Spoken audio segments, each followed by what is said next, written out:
I'm Brooke Rollins. I'm president of the Texas Public Policy Foundation. You heard from our wonderful chairman of the board, Wendy Graham, who we first met Wendy, I was thinking, almost exactly 11 years ago at the halftime of an Aggie-Texas game. Unfortunately, the Aggies ran out of time again. But it was a really great game from the perspective that Wendy and I met, and here we are almost 11 years later. Wendy is just one of the most amazing, passionate, dedicated leaders I've ever known, and it's a real honor to work alongside you, Wendy. And I never get to publicly thank you because we've been doing this together for so long. So while you were talking, I thought to myself, I really want to recognize you. Thank you so much for all that you do for freedom. Thank you.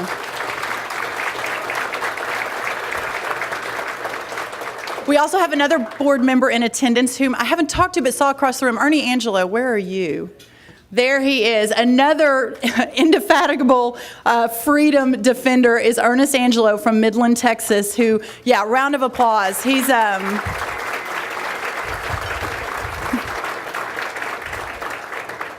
been in this for a really, really long time, meaning the fight to save our country, and really, really long, right, Ernie? Really, really long. He can actually tell you stories about when Reagan ran in '76, and he was kind of in the middle of that whole thing. And it's just, it's pretty amazing and inspirational to get to work with people like Ernie and Wendy. Arlene is pointing at someone like I'm forgetting somebody. Oh, Kendall's here. Kendall, I didn't see you. Kendall Miller from Houston, Texas. Thank you so much. Another one of our board members. Kendall is a great real estate developer from Houston and another one of our just tireless freedom fighters. And certainly this organization is what it is today because of our board. And I'm just, again, so honored to get to work with people like Kendall and Ernie and Wendy and our entire board. So thank you all for coming. Thank you for being such great leaders for us.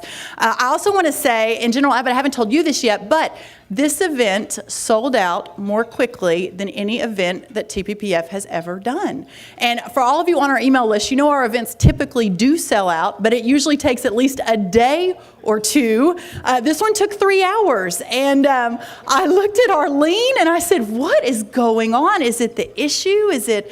And she and others have said, you know, General Greg Abbott is truly beloved, and everything he does and says is the real deal. And you don't always get that with our elected officials, but nevertheless, General Abbott, you are a star, and we're just so grateful to have you with us, alongside us in this journey. So thank you.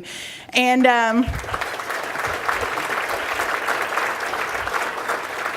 Ken Paxton, who gave the invocation and such wonderful remarks. Y'all have heard me talk about Ken for a long time, but Ken and I feel like came into this about the same time and have fought a lot of battles together.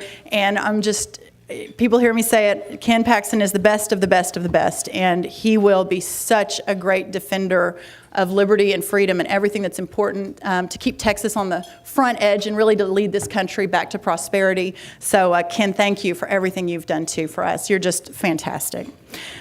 We also have other really great people in the room that I want to introduce and ask you to stand. Our great friend, Justice of the Texas Supreme Court, Dale Wainwright, whom you've all heard at some of these events before, who's a great, amazing man. Chief Justice of Texas's 12th District Court of Appeals, Jim Worthen, is here. Thank you, Jim, for coming. And Representative Paul Workman and Representative Ralph Sheffield, two other great, great friends of ours. Thank you both for being here. I think you're going to really enjoy the program today. And before I invite Chuck and Mario and General Abbott to the stage, I just wanted to say a couple words about each of them, and again, why this conversation today is so important. I believe, and I think many of you would agree, that these three probably represent some of the greatest, not only constitutional thinkers in Texas, but really in our country.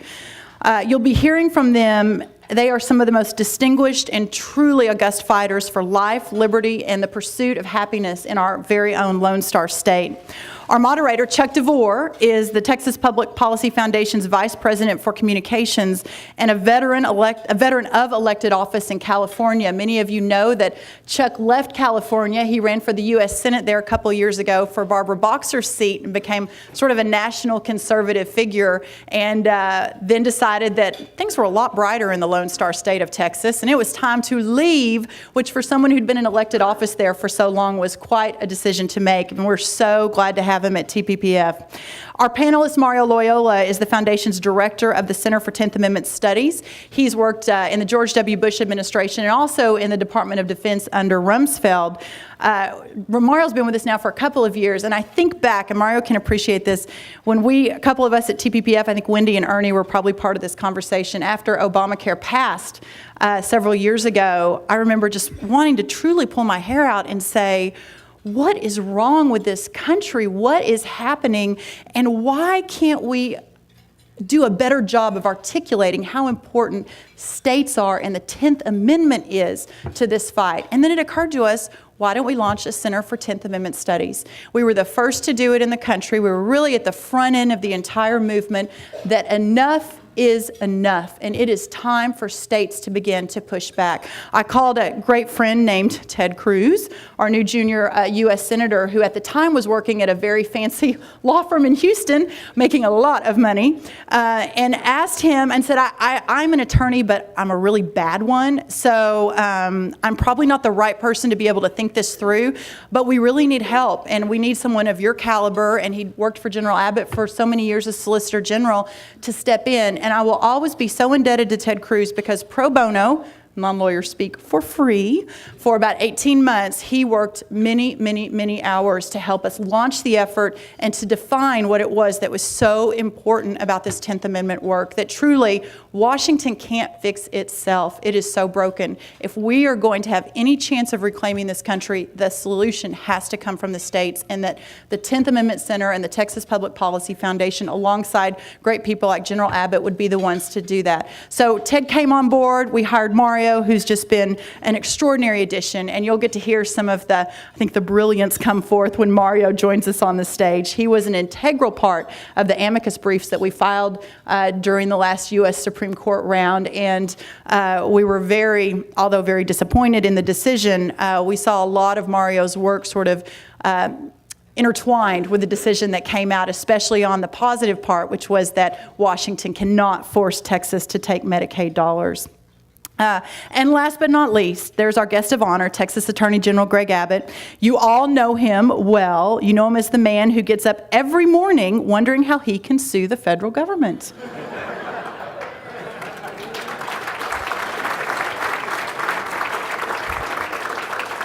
You know him as the man who defends us from the EPA, the HHS, from unconstitutional overreach, and from every power grab that Washington, D.C., in its infinite imagination, dreams of.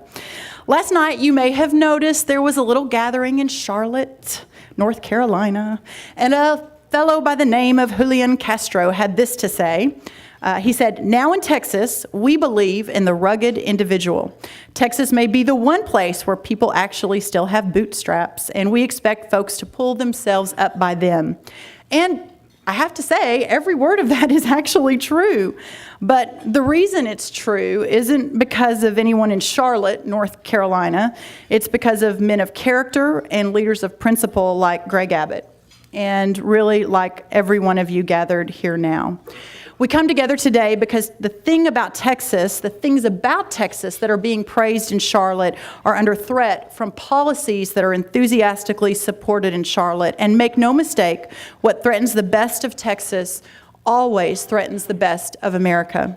ObamaCare ranks at the forefront of these threats, and that's what we're here to talk about today. Its ambitions are terrible in their promise and comprehensive in their scope. It seeks to subsume a tremendous section of our national economy. It aspires to shape the most personal moments of our lives, and it arrogates itself to the dictation of our most fundamental values. And that's what we're going to talk a little bit more about today. When Paul Ryan just a week ago in Tampa said we could not afford a country where everything is free but us, this is exactly what he had in mind. In the long run, we can either have a country where the material aspirations of Obamacare are fulfilled, or we can have the country we were born in, ruled by law under a Constitution of liberty. It is truly that simple, and it is really that dire. So here we are. We have a rare combination in Greg Abbott, and that's a good thing. He'll need all three attributes, all three, as we press forward in this fight, our fight against Obamacare in the aftermath of the Supreme Court ruling. The court, after all, was just one battle. The war goes on. It will ebb and flow until its unknown culmination. And we, as Texans, know what it's like to lose every battle but the final one. And we're ready for that, and we're in it until the end. So maybe it ends at the ballot box in November, who knows? Maybe it ends in innovative policy makings by the states. Maybe it ends in further judicial challenges that turn the tables on D.C. We don't know, but we do know that Greg Abbott will be on the front lines making it happen. And we knew also that Greg Abbott is not just speaking for Texas, he is speaking for America. Ladies and gentlemen, please help me in welcoming Attorney General Greg Abbott, Chuck DeVore, and Mario Loyola. Thank you. Thank you for the kind words, Brooke. I'm really looking forward to this conversation. And this is going to be, I think, a wide-ranging conversation that you're all going to benefit from, touching upon the federal nature of these United States, where you have a sovereign federal government and sovereign state governments. And I think you're going to see the comments kind of woven about that lattice work. And so today we're going to start with Mario, because he was so involved in that recent Obamacare ruling at the U.S. Supreme Court. In fact, Mario, over the past year or so, has been engaged in writing a number of briefs and articles with the noted constitutional law expert, Professor Richard Epstein. And so what I'd like to ask you, Mario, is that the court appears to have agreed with some of your arguments. And I was wondering if you could enlighten us as to what exactly the impact of the ruling was. Well, so the Supreme Court has said for a long time that the federal government cannot command the state governments to do anything.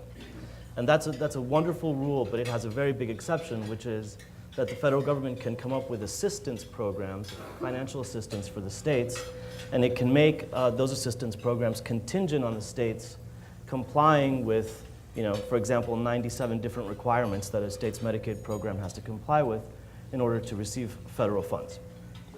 The Supreme Court has said that because that's a voluntary program, the state enters into it voluntarily, it can voluntarily choose for its tax dollars to go to California instead of come back to Texas, that it's not commandeering. And we've been saying for more than a year and a half since our first briefs at the Court of Appeals level in the Obamacare case, no, that's wrong. When the federal government taxes money away from the states and offers to give it back to them only on condition that they comply with a series of requirements, what's happening is coercion, and it's in effect commandeering. It's the subversion of state governments for the implementation of policies that are not the ones that Texans prefer. They're the ones that people in California and New York prefer and use the federal government to impose on everybody else. And when the case arrived at the Supreme Court, we tried to be reasonable. We said, look, we're not asking for the moon. It's let the conditions apply to how the federal money is to be spent. But don't let the conditions apply to collateral state policies to be used as leverage for new programs and stuff like that. And this is clearly a new program.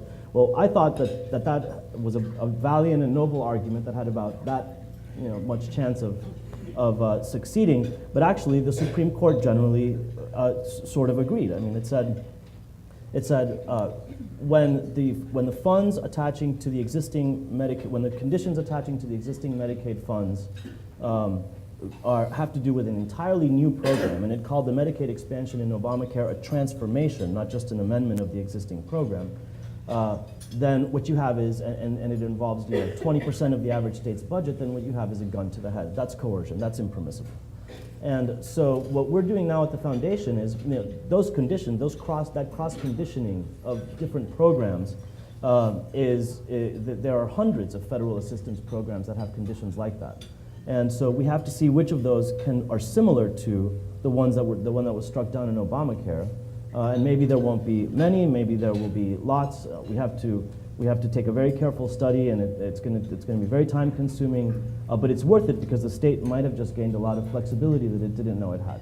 Whatever the result, though, one thing that we've learned is that the intermingling of state and federal finances has been really catastrophic for the United States. It's been the main reason, really, why the government spending at all levels in the United States has ballooned in recent decades, and it's something that's got to stop. So whenever you hear federal assistance programs, it sounds nice, but it's terrible. It's terribly corrosive for the Constitution and for the independent functioning of state governments.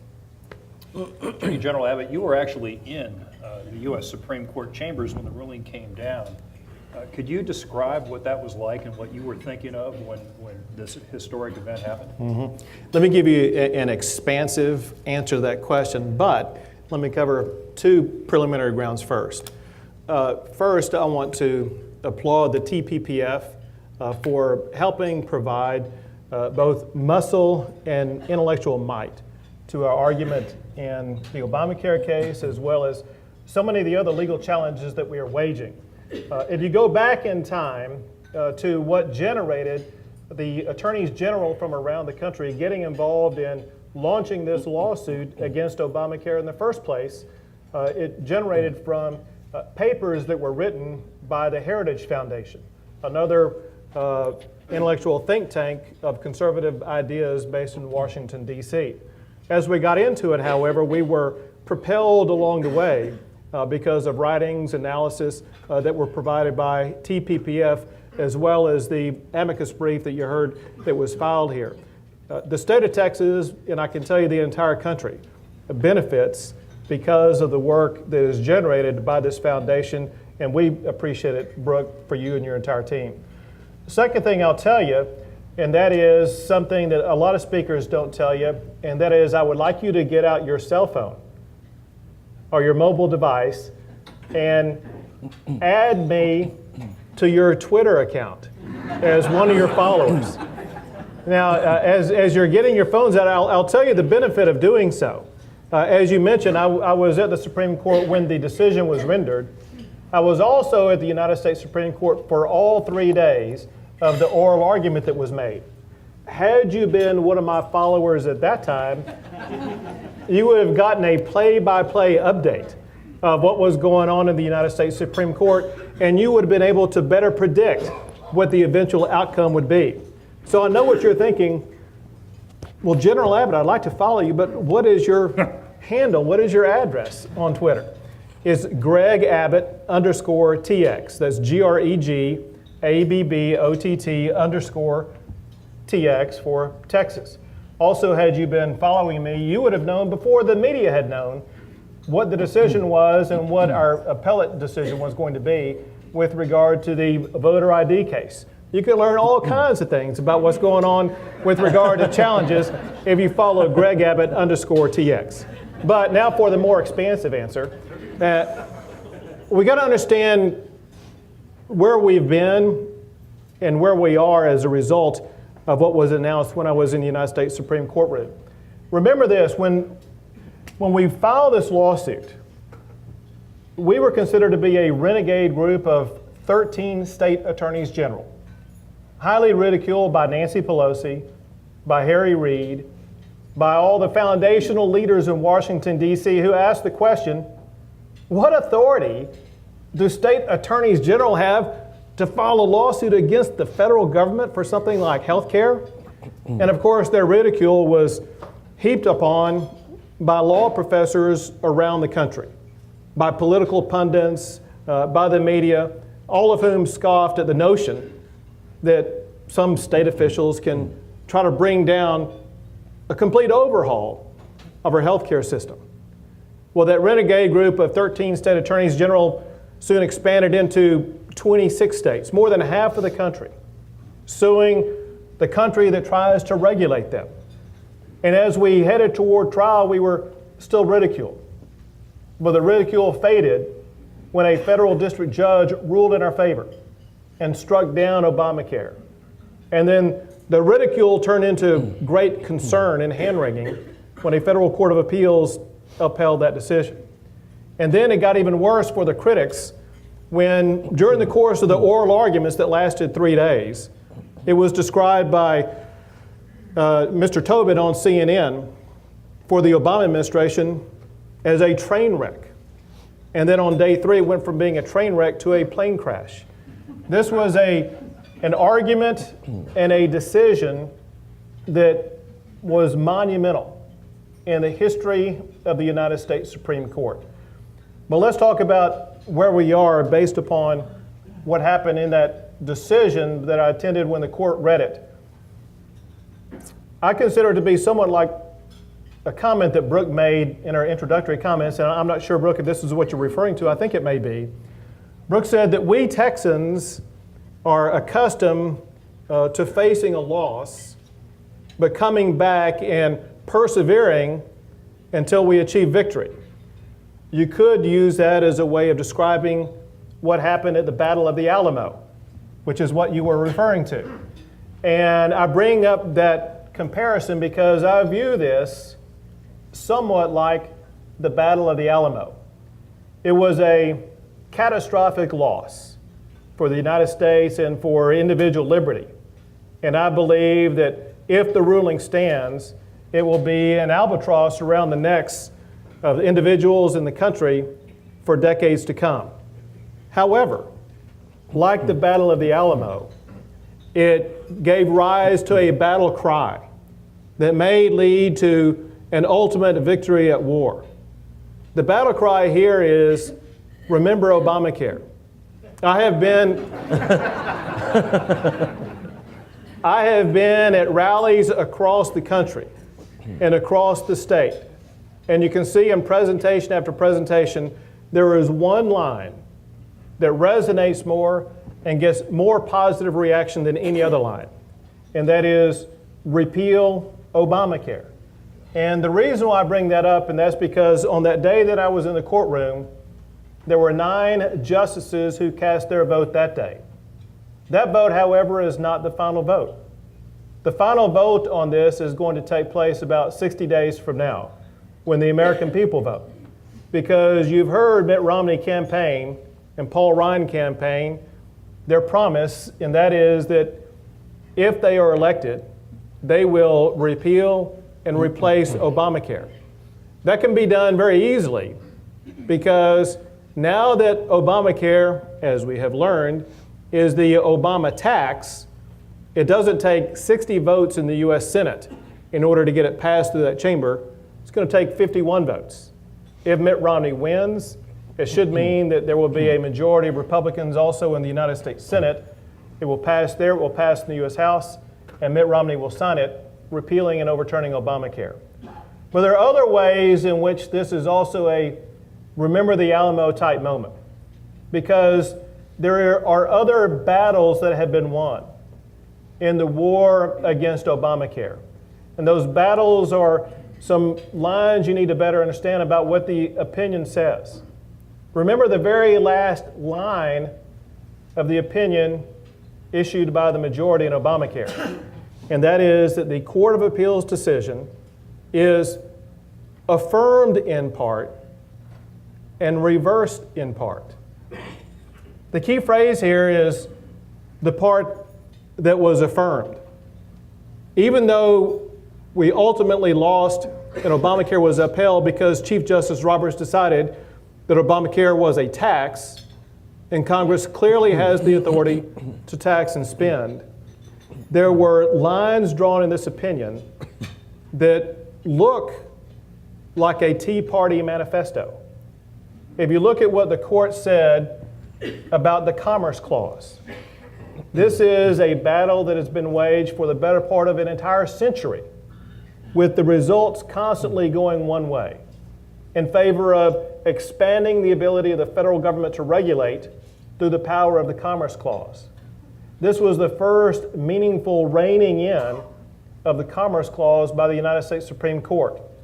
If you look at Chief Justice Roberts' opinion, which was the decisive opinion, he repeatedly refers to state sovereignty, the 10th Amendment, the Federalist Papers, and James Madison, all hearkening to the fundamental tenet of this government. and that is that the federal government is intended to be one of limited power, with most of the power being reserved to states and to individuals. So we had a meaningful victory by the court agreeing that the Commerce Clause was violated by the United States Congress, by Congress trying to force you to go out and purchase a product against your will. The second victory is what Mario was talking about, and that is with regard to Medicaid expansion.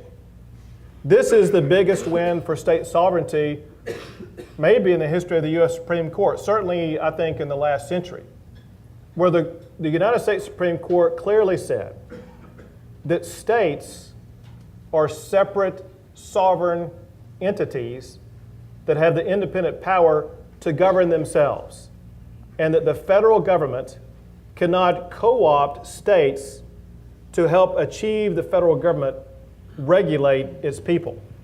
And by allowing states to win on the coercion doctrine, by claiming that states cannot be forced by the federal government to expand, in this case, the Medicaid system, even if the states don't want to, it gives states new power, new ability, refreshed authority, basically to just say no to the federal government as it concerns our independent authority to govern our own bottom line. So even though we're battle scarred from the ultimate decision in this case, you can walk away from here today and take away from the case knowing that the United States Supreme Court did more in this decision to rein in an expanding federal government than in any opinion I have ever read come out of that court.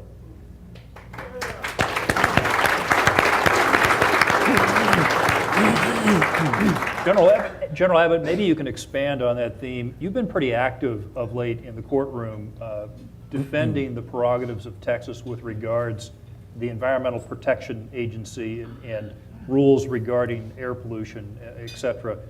Could you talk a little bit about EPA's regulatory overreach? I can, and once again, not to overbeat a drum, but we've truly benefited from papers written by TPPF with regard to environmental regulation and the EPA, and having them side by side with us intellectually provides incredible support. But if you saw what happened in the month of August, we had two huge wins, one out of the Fifth Circuit Court of Appeals, another out of the DC Circuit Court of Appeals. One concerned the cross-state air pollution rule. This is a rule issued by the EPA preventing entities from within one state, the state of Texas, from polluting across state lines to another state. Not unreasonable. Okay, but exactly which state did entities in Texas pollute? Was it New Mexico, Oklahoma, Louisiana, or Arkansas? The answer would be no, no, no, and no. Well, maybe Texas facilities polluted some state that was adjacent to one of our neighboring states.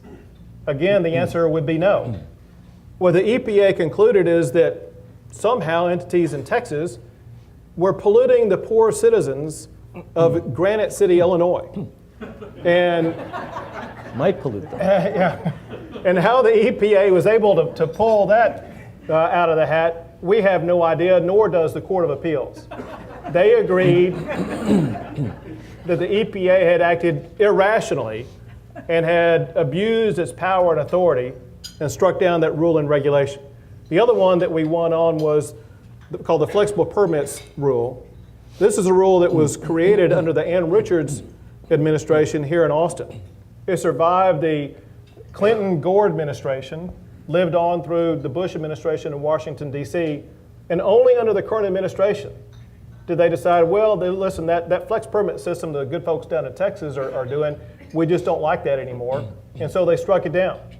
And once again, the Federal Court of Appeals said that the EPA had overreached, acted beyond the power that it has, and it ignored the reality of the way the Clean Air Act was structured. And that is the power given to the states to be in charge of determining its own regulatory pathway. So we've had two big wins in the Federal Court of Appeals against the EPA, setting the theme once again, whether it be those 2 wins in the Supreme Court under Obamacare or these 2 wins under the EPA, courts are increasingly striking down actions by federal authorities as reaching too far into the powers given to the states to regulate themselves. Thank you. We've heard about some defensive actions that you've taken as the Attorney General for the state of Texas, defending the prerogatives of the state of Texas. Can we shift now? Maybe Mario, is there a statutory solution to this sort of thing, this federal overreach that seems to be a constant theme here today? Well, let me just say, continuing on the EPA front, the problem on the EPA front, the basic problem is that Congress has figured out that it can escape accountability for its policies by hiding its power inside of executive branch agencies. It's basically what's happening. Just like through federal funds to the states, it's hiding its policies inside of state governments and escaping accountability for them that way. And it's become a big problem. If the greenhouse gas regulations that EPA adopted over the past year and a half somebody had tried to present them in Congress, they would have been laughed out of committee by the Democrats. I mean, it wouldn't have had a chance in Congress. And that's why we need to reassert it, and as your friend and mine, Ted Cruz, has pointed out, what happens when Congress delegates rulemaking authority to an executive branch agency is that the power of people and through their representatives in Congress gets diluted. They lose the ability to shape those policies through a normal legislative process. And so what Kathleen White and folks at the foundation have worked very hard to get Congress to look at is the REINS Act, which would require congressional assent in both houses of Congress to any major rule. Major rule is defined as any rule that would have an impact of $100 million or more on the economy. And whenever EPA opens its mouth to say anything about anything, it costs like $5 billion, right? So this is the kind of thing that we're going to need, and we're going to need to push hard for moving forward. But the key thing is to bring accountability back to where it belongs, which is with the responsible members in Congress. If I could follow up on that, add one thing. I view the most offensive, or one of the most offensive things about the Obamacare decision is two-sided talk about that accountability. Well, on the one hand, Chief Justice Roberts wanted to say, and did say, that the purpose of these laws is to hold lawmakers accountable. He said in the opinion that if the general public doesn't like a law like Obamacare, it's up to the people to vote those lawmakers out of office. Here's the problem. It was only after the law was passed, after the law got through the appellate system, did the courts then describe Obamacare as a tax. We all know that if the members of Congress had put this up as a law, as a potential tax, vote in favor of it or against it, there's no way they could have passed that law. In general, lawmakers would not have passed for a tax increase that hits heavily on middle class. But secondly, that tax would have weighed heavily against the president's admonition not to raise taxes on people who make less than $250,000 a year. So a post-event court description of a law or recharacterization of a law as a tax doesn't so much hold lawmakers accountable as it does requiring them to call it a tax up front. If I could just jump in on one, Sure. I mean, what was really infuriating to me was that the administration the court had just said this is a tax. And as soon as Axelrod and everybody went up in front of the TV cameras on Sunday morning, they said, no, it's a penalty. And get your story straight. If it's a penalty, then it's unconstitutional. That's what the court just said. And so. Well, there you go. Makes perfect sense. Mario, you've been the head now, the director of the Center for 10th Amendment Studies for 2 years now. And we've heard kind of the theme here of the 10th Amendment and its place in our federal system of government. Does the 10th Amendment matter still? Yeah, I've come to, I've spent 2 years, like you say, thinking about this. I've had a great opportunity, thank you, Brooke, and others at the foundation, to really think about this and to read back to colonial history and backwards and forwards. And I think that I've acquired just a elementary sense that what the 10th Amendment was supposed to protect was the freedom of political communities at every level of society.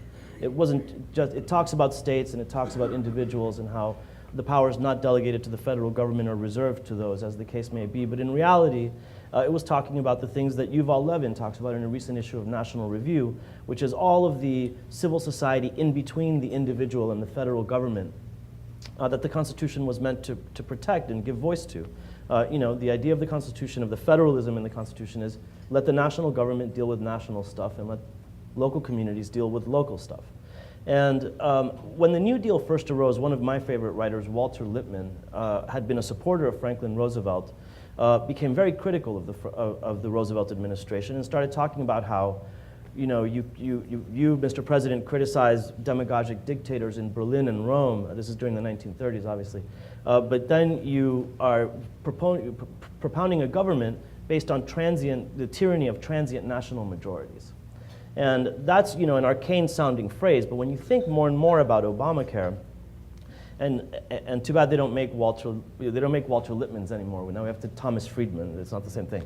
But anyway, when you think about that, you realize that what Obama has really tried to do, and what liberals have tried to do for decades, is to stitch together constituent special interest groups to take over the government as an extractive institution. And to really put it at the service of a transient national majority. And when you hear living constitution and things like this, it's all just a way of escaping the limitations and the protections for minority political communities that the Constitution was meant to guarantee. And for me, I like the federal government when it does what it's supposed to be doing. When the federal government comes in and says, dormant commerce clause, state X, you're discriminating against interstate commerce, that's good. Because every government has a tendency to collude, every government has a tendency to serve its own special interests, and the powers of the federal government to prevent that happening at the state level are very important. But that's not the problem that we're dealing with now. The problem that we're dealing with now is a federal government that has found ways to exercise powers far beyond the limits that the Constitution set on it, any interpretation of the Constitution. And so that's why the 10th Amendment matters now, is to keep things that are local at the local level so that self-government and freedom can truly be preserved from what we see in administrations like the current one is a transient tyranny of the national majority. So then to you, General Abbott, two questions, and then we'll go to Q&A. In your mind, does the 10th Amendment still matter, and where do we go from here? The 10th Amendment has been challenged for a century. It mattered more when it was written, and in fact, it was kind of ironic because if I recall when it was written, not that I was there, but if I recall, the authors of it said initially that we don't really need the 10th Amendment because it was patently obvious that all those powers not specifically given to Congress did reside in the states and individuals. Obviously, over time, the 10th Amendment became more obvious that it was needed. However, as Mario articulated, for much of the past century, it has been eroded by judicial decisions. One of the bright spots that can be found on several occasions in the ObamaCare decision were references to the 10th Amendment, which shows to me that there is an understanding on the high court, and I think there's a greater understanding across America, that the 10th Amendment has growing resonance and maybe is coming back to life a little bit. And so where do we go from here, though? How do you see this path working itself out? Statutorily at the federal level, more judicial action? Well, speaking personally, it's going to work out through more litigation. Let me tell you a way that this is applied.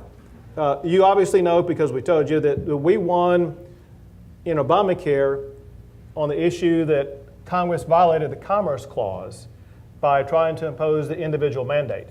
We're looking at potential litigation asserting the limitations on the Commerce Clause. Most of the litigation that we're focused on right now, or potential litigation, is because of the U.S. Fish and Wildlife's attempt to create new endangered species that will put limitation on a state's ability to conduct affairs within its state.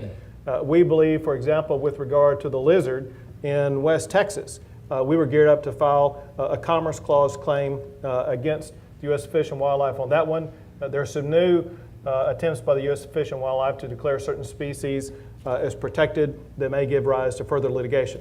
Bottom line is we will look at the seeds that have been planted in the Obamacare decision, both with regard to the sovereign powers of the state under the Medicaid component of the decision and with regard to the limitations under the Commerce Clause that limits Congress's ability to regulate the states. We will use those ideas to look at future potential litigation that limits federal power and intrusion into our lives. Nice. Can I jump? Can I Sure, jump in of too course. and say something else? And just because I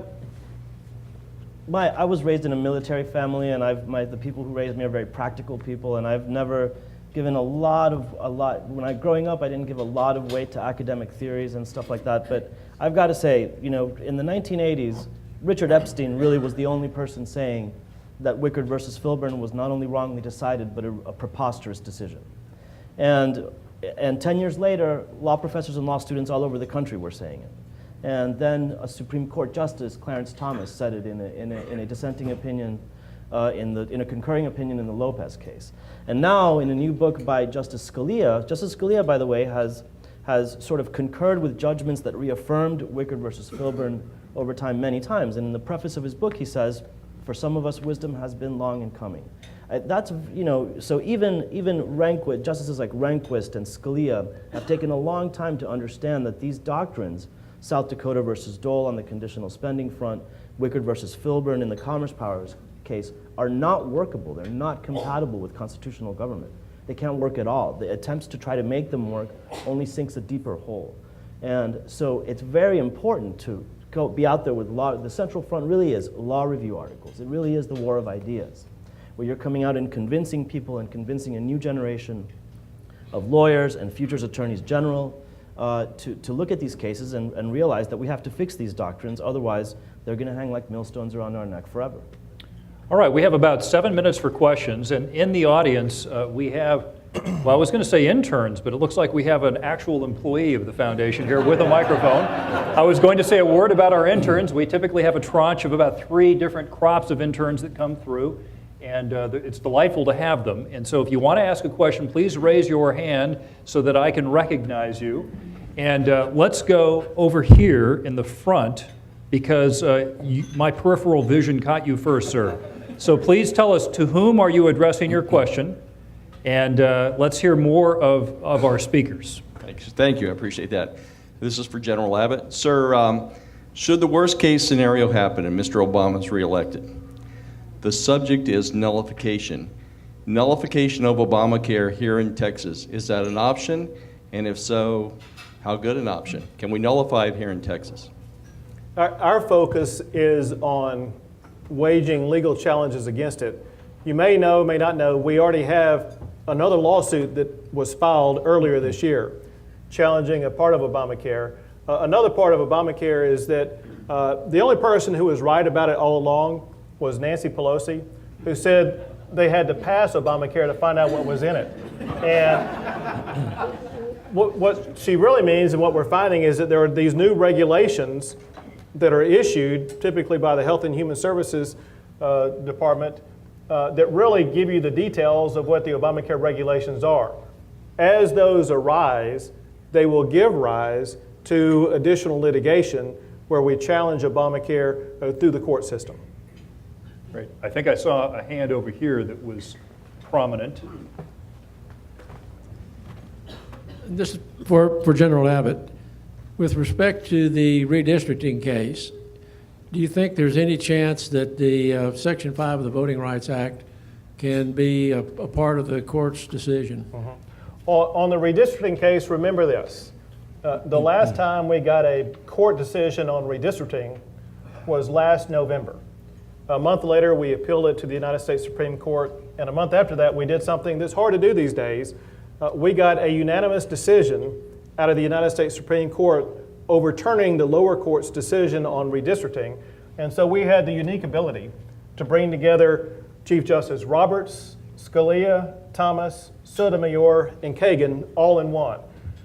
In order for the Supreme Court to take a case like that and overturn it, it requires several different dynamics.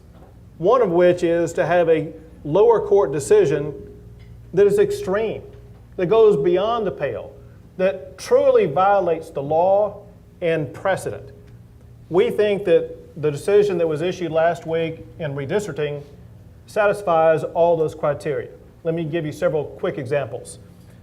Never before in redistricting litigation has the Supreme Court approved what are called coalition districts or crossover districts, or the requirement that new districts be created in order to satisfy an increase in racial minority population.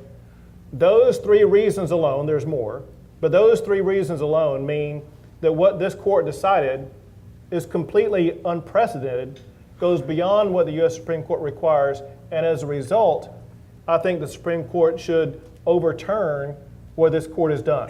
We've already filed our papers for appeal in the U.S. Supreme Court on this case. Now, the other issue that you talked about directly, and that is, will the Section 5 component of the Voting Rights Act stand? The Section 5 component is the pre-clearance or pre-approval component that basically applies to just 9 states. Texas is one of them. It doesn't apply to mostly 41 states. And in a decision issued by the U.S. Supreme Court about 4 years ago or so, a case involving the Austin Municipal Utility District, the court hinted at that time that the pre-clearance component of the Voting Rights Act may no longer have viability. When we were at the United States Supreme Court this last January for oral arguments in the first redistricting case, unprovoked from the bench, Justice Kennedy volunteered that it looks like Texas is at a comparative disadvantage in relation to other states because of Section 5 preclearance. Because of that, I would say that the court has basically given us an invitation to raise the constitutionality of Section 5, which we are doing, and perhaps strike down the preclearance component of the Voting Rights Act. All right.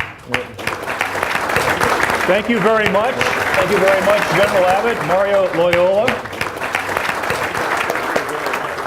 Thank you so much. I kind of sit in my seat and try to think to myself, you know, when your friends ask, what did you do for lunch? Oh, I had a constitutional conversation about the 10th Amendment and blah, blah, blah, blah. But this is so, I'm sure some of you have these conversations too. This is so important to the future of this state. And we're just so grateful to General Abbott for being such a leader and for allowing us the privilege to work alongside you as we work to reclaim our country. I'm just incredibly grateful. Also grateful for those who paid for this lunch today, and we have four sponsors that made this possible. As you know, this is not the least expensive place in town, but we do it here because we love the Stephen F. Austin, but it's also so close to the Capitol. So many of you work day in and day out in the Capitol, and we want to make sure that you have the opportunity to be here with us. Evans and Francis Haley of Midland, Grady Payne of Connor Industries of Fort Worth, Mike Howell of Mooring Recovery of Fort Worth, and Ron Lusk of Dallas. They're all sitting at this table right here. Would you please help me thank them for making this possible?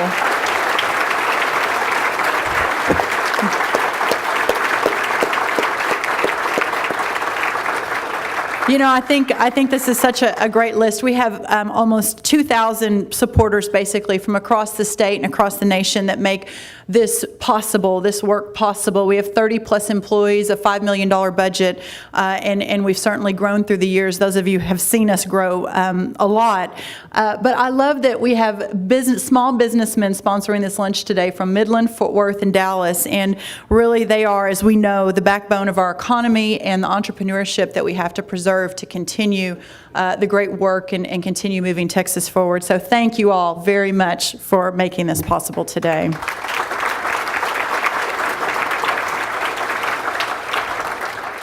Abraham Lincoln said that he is a firm believer in the people. If given the truth, they can be depended upon to meet any national crisis.